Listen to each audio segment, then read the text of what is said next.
नमस्कार, स्वागत है आप सभी का टीएनपी न्यूज पर। आपके साथ मैं हूं जूही सिंह और बात करेंगे मध्य प्रदेश छत्तीसगढ़ की खबरों की।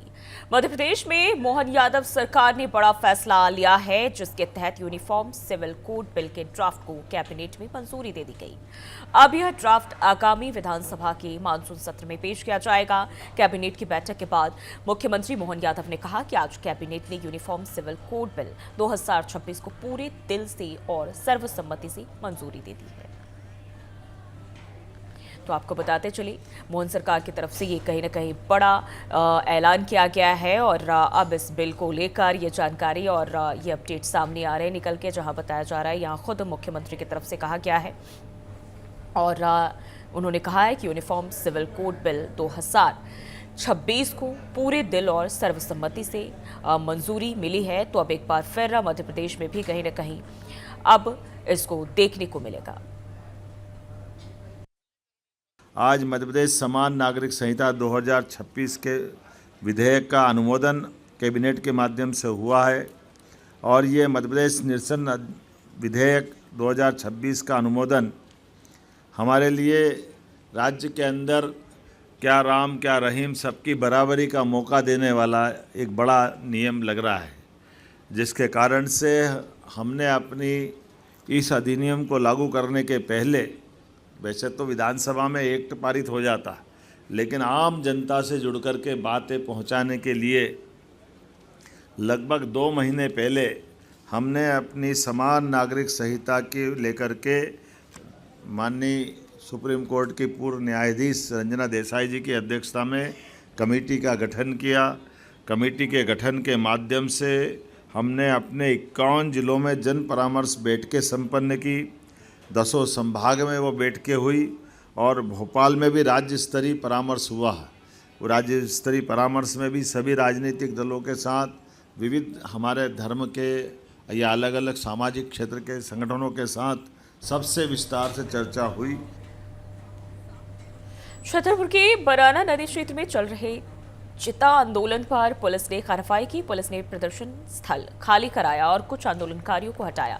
आमरण अनशन कर रहे अमित भटनागर और उनके साथियों की तबीयत बिगड़ने पर उन्हें अस्पताल में भर्ती कराया गया।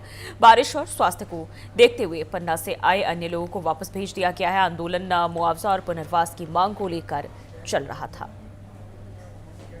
आंदोलन का 17वां दिन है और अमित भटनागर जी की आमरण अनशन का 14वां दिन है। जैसे कि आप सभी को पता है कि हमारा आंदोलन 3 जुलाई से लगातार अभी तक जारी है और इस बीच अमित भटनागर जी का आमरण अनशन भी। और हम लोग कैन बेतवा लिंक परियोजना में जो भयंकर भ्रष्टाचार हुआ है, कानून का उल्लंघन हुआ है, उसके खिलाफ प्रशासन से मांग कर रहे थे कि कानून का पालन किया जाए। जो इसमें कानून लगा है, जो संविधान कहता है, वो हमारा हक अधिकार हमें मिलना चाहिए।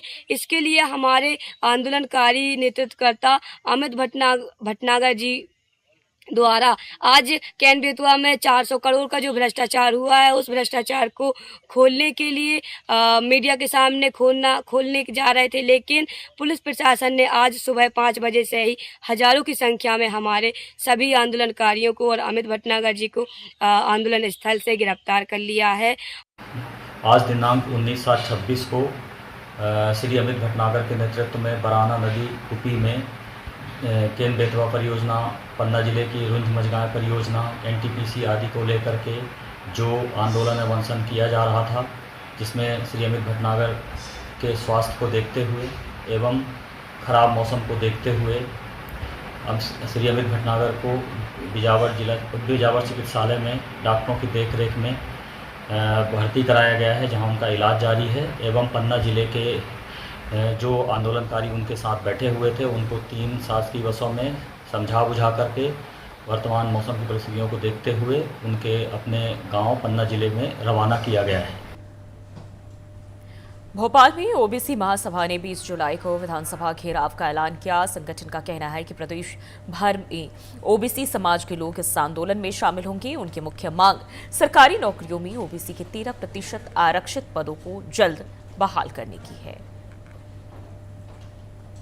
आगामी 20 जुलाई 2026 को ओबीसी महासभा ने विधानसभा घेराव का निर्णय लिया है, जो कि 13% होल्ड में जो हमारे चयनित छात्र पिछले 7 वर्षों से दर दर भटक रहे हैं। ऐसा कोई भाजपा का सांसद या मंत्री नहीं रह गया जिसके दरवाजे न गए हों, लेकिन इस सरकार के कान में जूं नहीं रेंग रही है और वो ओवर एज होते जा रहे हैं। मायूस होकर वो बच्चे जब ओबीसी महासभा के पास आए तो ओबीसी महासभा ने उनकी लड़ाई लड़ने के लिए कानून बना है।